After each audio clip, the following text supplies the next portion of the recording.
말씀입니다. 마태복음 15장 21절부터 28절 말씀까지입니다. 제가 가지고 있는 성경 신약성경 25쪽쯤에 있습니다.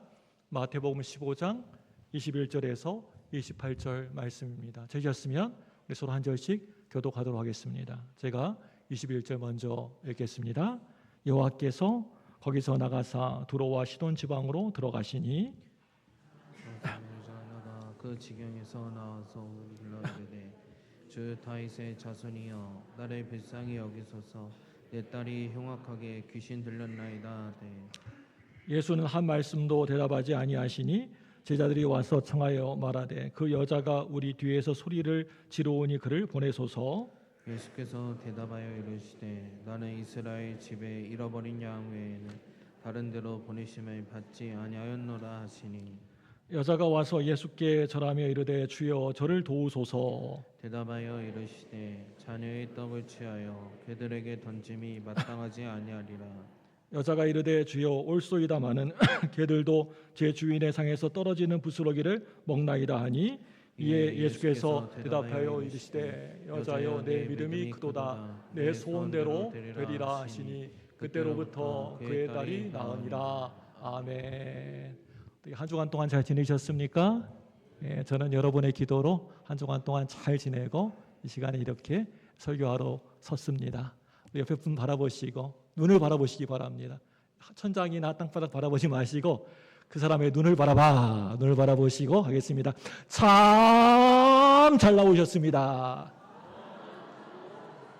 참이 짧으면요 이게 맛이 안 나요. 다시 한번 이제 참 잘 나오십니다. 시작. 참 잘 나오셨습니다. 자, 앞뒤로 인사하겠습니다. 사랑하고 축복합니다. 하트 뿅뿅. 하트 뿅뿅 하겠습니다. 잘 나오신 여러분에게 하나님의 은혜와 사랑이 넘치시기를 주님의 이름으로 축복합니다. 우리가 이제 인생을 살다 보면은요, 내가 원치 않은 풍랑을 만날 때가 있지 않습니까? 전혀 원치 않는데 나한테 막 풍랑이 바람이 불고 막 난리를 치는 거예요. 이건 사실입니다. 그래서 어떤 인생도 살아가면서 풍랑을 만나지 않은 인생은 없어요. 여기 웬만큼 사신 분도 보면 이런저런 풍랑을 만나지 않습니까? 나만 그랬냐? 아니거든요. 다 풍랑을 만나게 됩니다. 그래서 질문 자체가 인생에서 풍랑이 있느냐 없느냐 그냥 다 있다고 보시면 됩니다. 그런데 문제는요, 어떻게 그것을 대면할 것인가? 인생의 풍랑을 어떻게 하면 극복해 나갈 것인가? 이 질문이 훨씬 낫다고 생각합니다. 오늘 말씀 보시면 거센 풍랑을 맞았던 어떤 한 여인이 이 풍랑을 돌파해 나가는 것을 보게 되는데요. 여러분, 행복이 뭐예요? 행복이 뭡니까, 여러분? 믿음의 영역이라는 거죠. 풍랑을 이기는 방법은 다른 어떤 게 아니고 믿음이라는 거예요.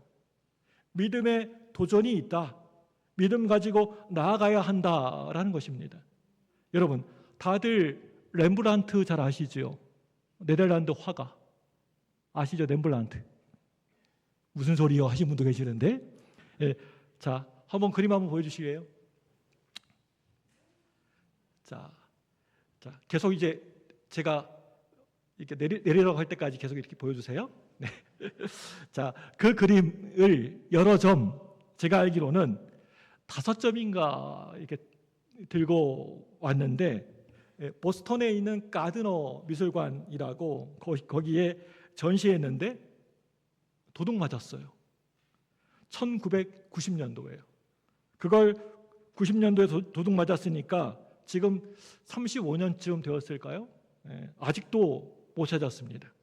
못 찾았는데 그 잃어버린 그 도둑 맞은 그림 중에 제일 유명한 그림이 이 그림이에요. 갈릴리 바다의 폭풍이라는 그림이에요. 이 그림 잘 보시기 바랍니다. 이 그림 보셨어요? 아주 유명한 그림입니다. 그런데 이게 현상금이 얼마냐? 500만 불이에요. 우리나라 돈으로 55억. 우리 교회는 아주 수준이 높습니다. 놀라지도 않네요. 55억. 예. 혹시 보면요, 이 그림 보면요, 저한테요 연락 주시면요, 제가 교회 일에 좋은 일에 쓰겠습니다. 잘 쓰겠습니다. 한 10억은 우리 원로 목사님 드리고요, 또 우리 10억은 또 10억씩 우리 장로님들한테 드리겠습니다. 아무튼 찾으면 저한테 좀 얘기 좀 해주세요. 저 그림 아직도 찾고 있습니다, 제가. 네, 그러니까 55억, 500만 불이 필요하거든요. 제가 교회 주차장도 우리 만들어야 되고 교육관도 필요해, 애들. 네, 좀 제발 좀 찾아주세요. 네. 그래서 이 그림을 현상금을 붙였는데 아직도 못 찾았어요. 못 찾았는데 이 그림이 렘브란트 그림이 이게 유명하다고 하고 또 의미 있는 이유가 뭐냐면, 바다에 지금 풍랑이 일잖아요. 그림 보시면 막 바다에 풍랑이 일고 있어요.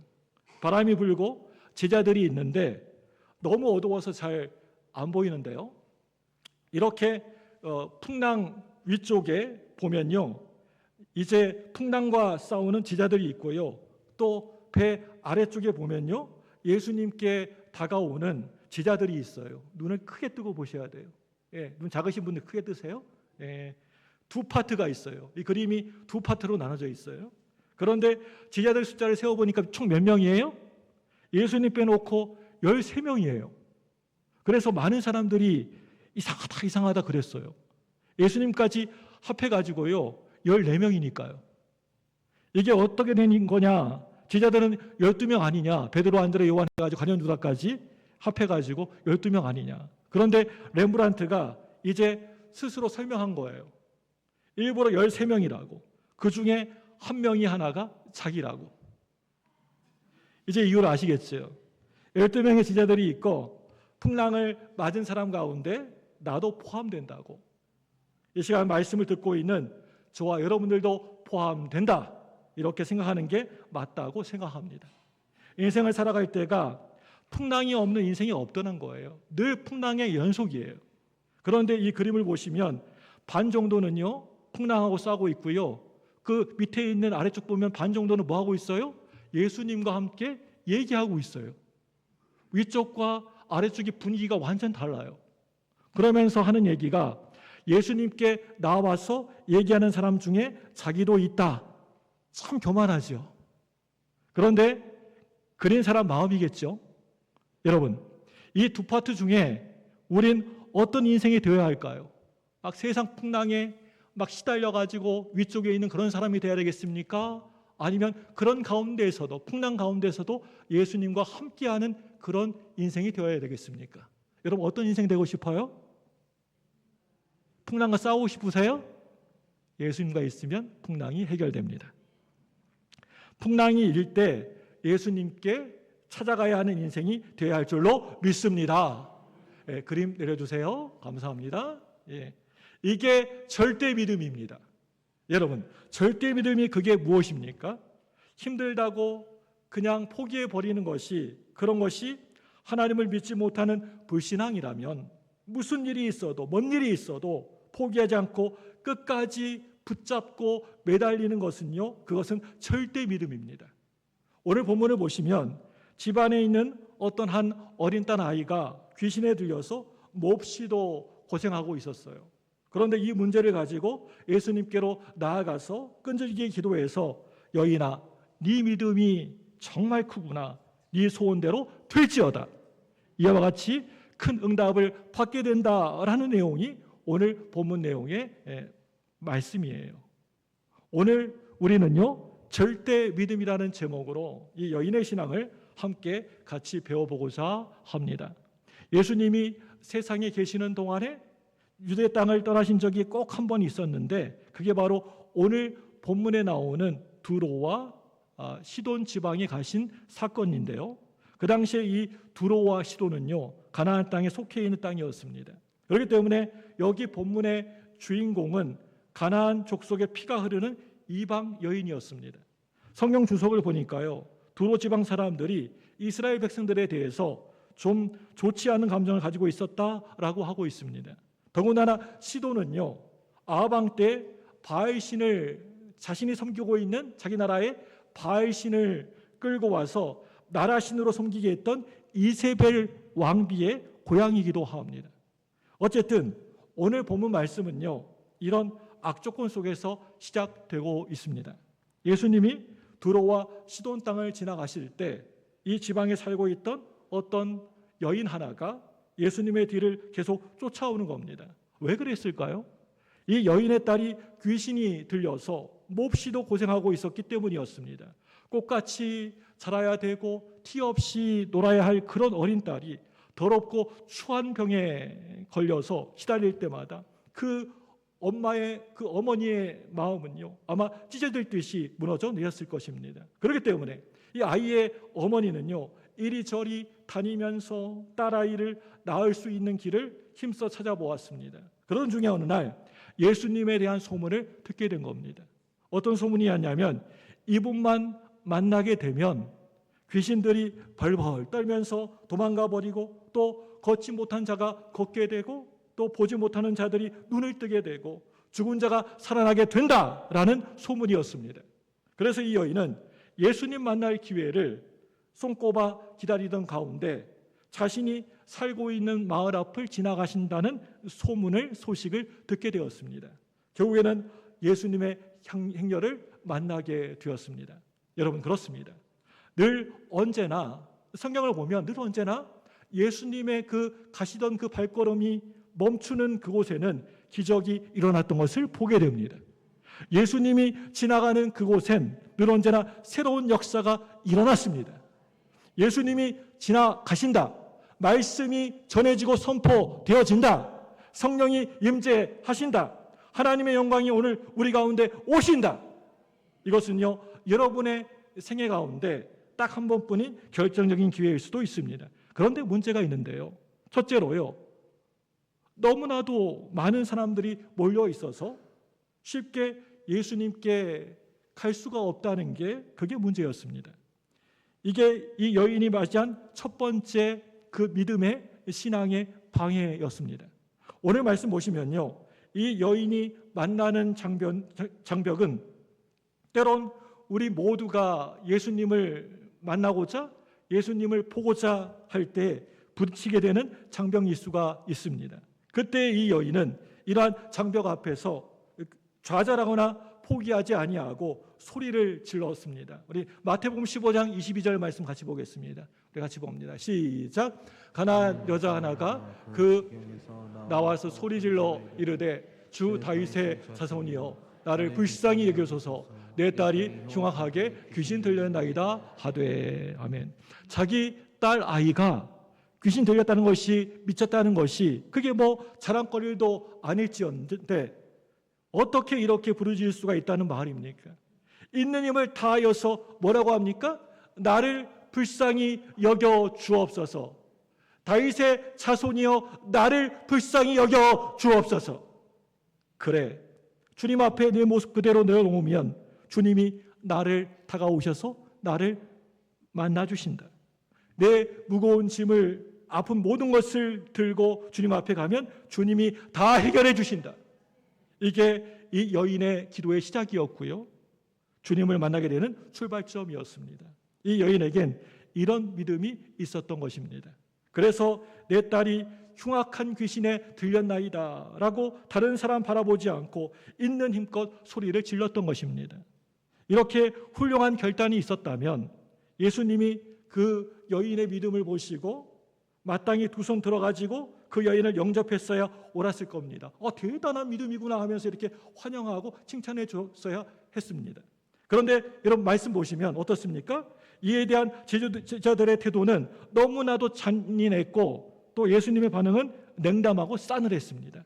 지금까지 우리가 알고 있는 예수님의 귀는요, 늘 언제나 불쌍한 사람들의 그 소리, 부르짖음을 듣기 위해서 활짝 열려 있는 귀가 아니었습니까? 그리고 예수님의 입술은요, 늘 언제나 부르짖는 사람들의 상처를 어루만져주기 위해서 준비되어 있는 입술이 아니었습니까? 그런데 유독 이 오늘 불쌍한 이 여인에게만은 아무런 반응도 보이지 않으셨던 것입니다. 왜 그러셨을까요, 여러분? 여러분들에게 한 가지 묻겠습니다. 만약에 여러분들이 이런 상황에 부딪혔다면, 오늘 이 여인과 같은 상황에 부딪혔다면 여러분들은 어떻게 하셨을 것 같습니까? 어떻게 했을 것 같아요?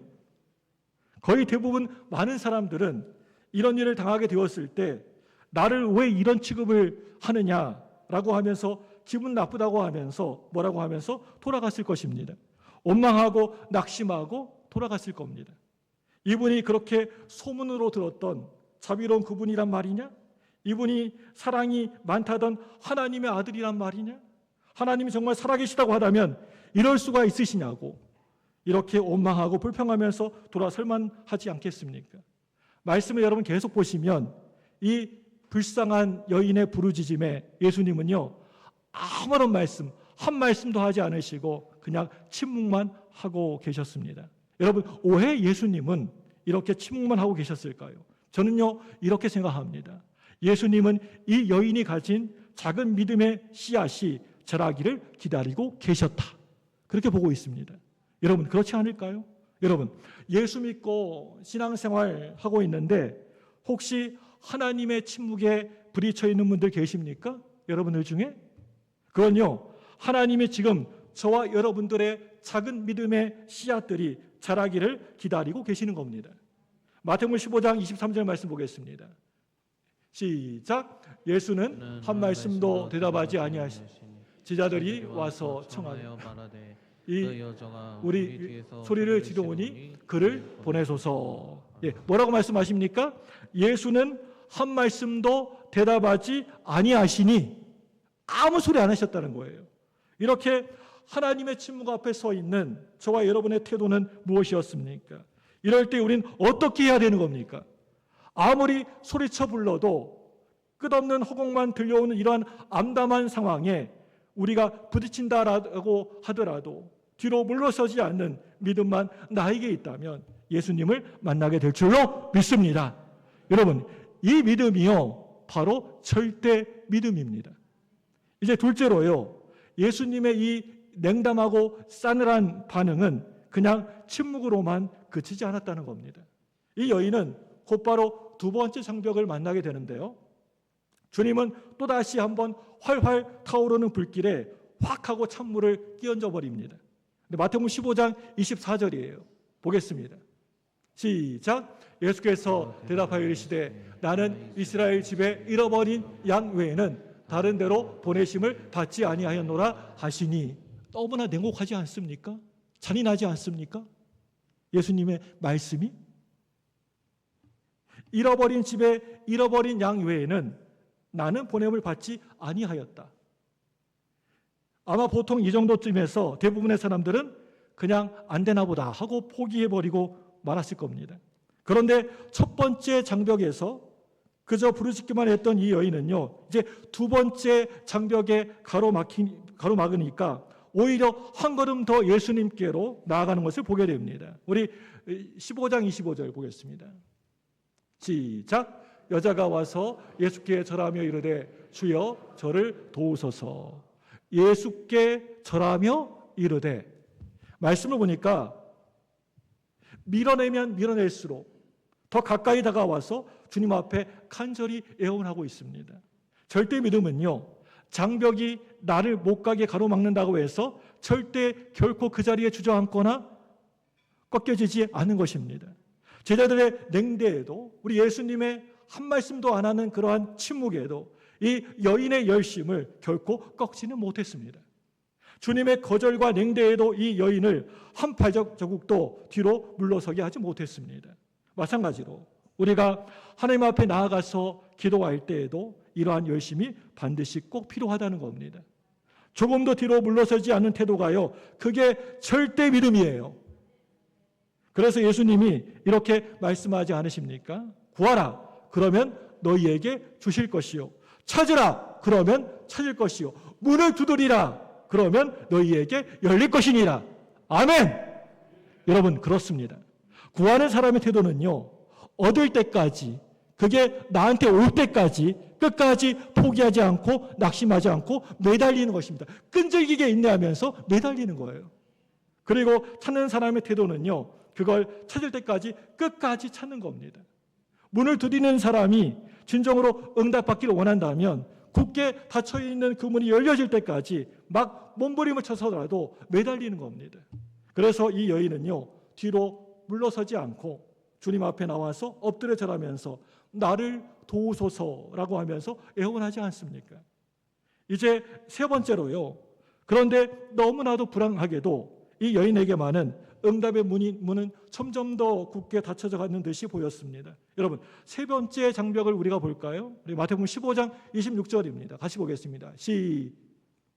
26절 시작. 대답하여 이르되 자녀의 떡을 취하여 개들에게 던짐이 마땅하지 아니하니까. 더 심해졌습니다. 네, 더 심해졌어요. 여인에게 뭐라고 합니까? 개 같다 그렇게 합니다. 자녀의 떡을 취하여 개들에게 던짐이 마땅치 아니하니라. 그 당시에 유대인들은 이방인을 향해서 뭐라고 했냐면요, 개라고 불렀습니다. 이 개라고 이렇게 개 취급을 했습니다. 예수님은 이 여인을 향하여서 한마디로 개 같은 이방인이라고 모욕한 것입니다. 이 거절이 마지막 거절일 수가 있습니다. 너무나도 강력하지 않습니까? 정말 셉니다. 그런데도 이 여인은요, 이 말까지 들었는데도 포기하지 않고 있습니다. 정말 대단한 것 같습니다. 저도요, 이 여인과 같은 믿음이 있었으면 좋겠습니다. 저와 여러분에게 이런 믿음이 있기를 주님의 이름으로 축복합니다. 여러분, 한 마리의 개처럼 그렇게 취급을 받으면서도 주님에 대한 믿음을 절대 결코 포기하지 않는 이 여인의 절대 믿음을 보십시오. 이 여인은 절대 절망의 장벽 앞에서 납작 엎드려서 소리치며 기도하고 있습니다. 우리 22절 보시면요, 소리 질러라고 할 때 이 말은요, 까마귀가 쉰 목소리로 막 끈질기게 깍깍거리면서 울부짖는다라는 뜻을 가진 단어입니다. 그 원문을 보니까요. 이 말은요, 계속 반복적으로 소리 지르면서 따라왔다는 그런 뜻이에요. 또 25절에 절하며라는 단어 역시 지속적으로 또 반복적으로 엎드려 절했다라는 뜻을 가지고 있습니다. 그 원문을 보니까요. 이 여인의 포기하지 않는 절대 믿음의 기도를 말하고 있습니다.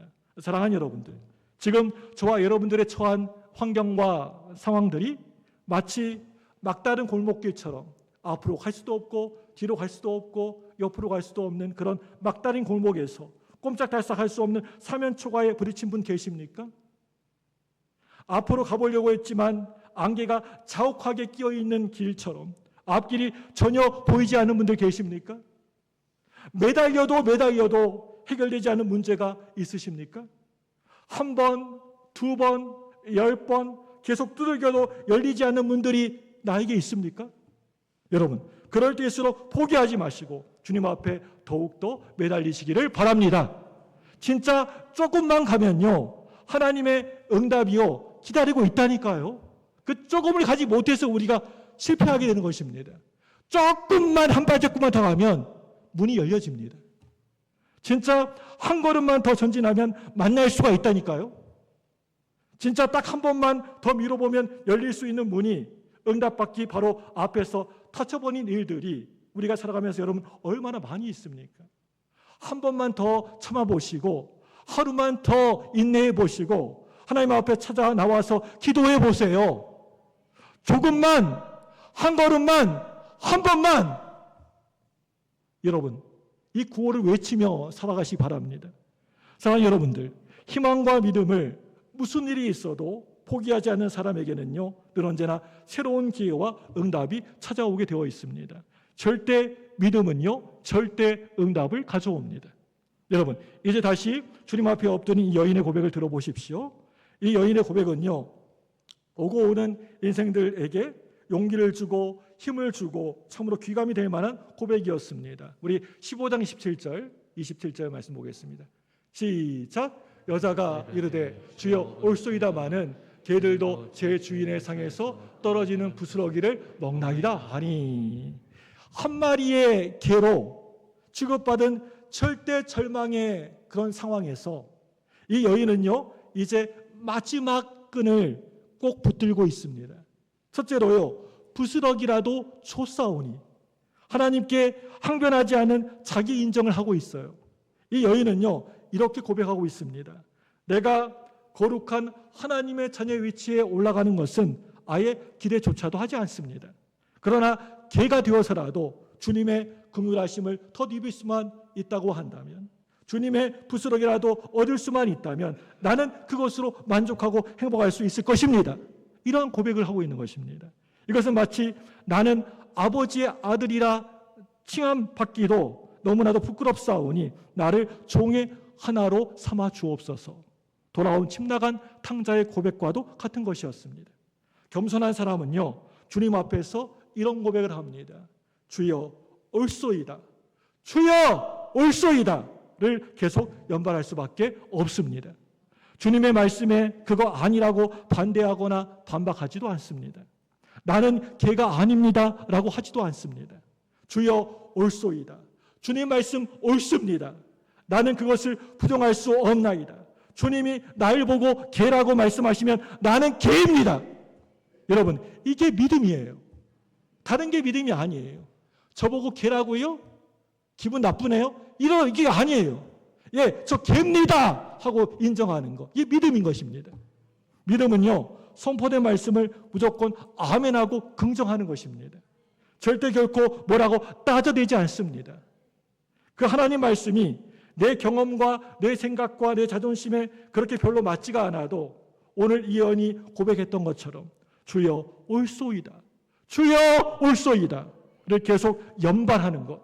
이게 바로 절대 믿음이라고 하는 것입니다. 믿습니까?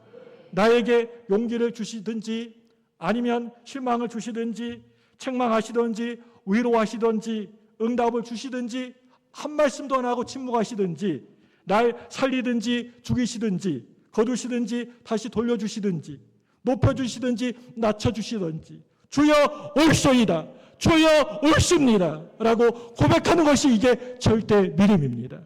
둘째요, 절대 믿음은요, 그건요, 어떤 내 앞에 난관과 장애물이 있어도 하나님에 대한 열심을 가지고 포기하지 않는 자세입니다. 열심이라는 것은 인생의 엔진과도 같은 거예요. 아무리 멋지고 비싸고 훌륭한 자동차라 할지라도 엔진에 불이 붙지 않으면요, 시동이 걸리지 않고 엔진에 불이 붙지 않으면 꼼짝달싹도 안 합니다. 열심에 불이 붙지 않은 사람을 통해서 역사를 이끌어갈 수는 없는 것 아니겠습니까?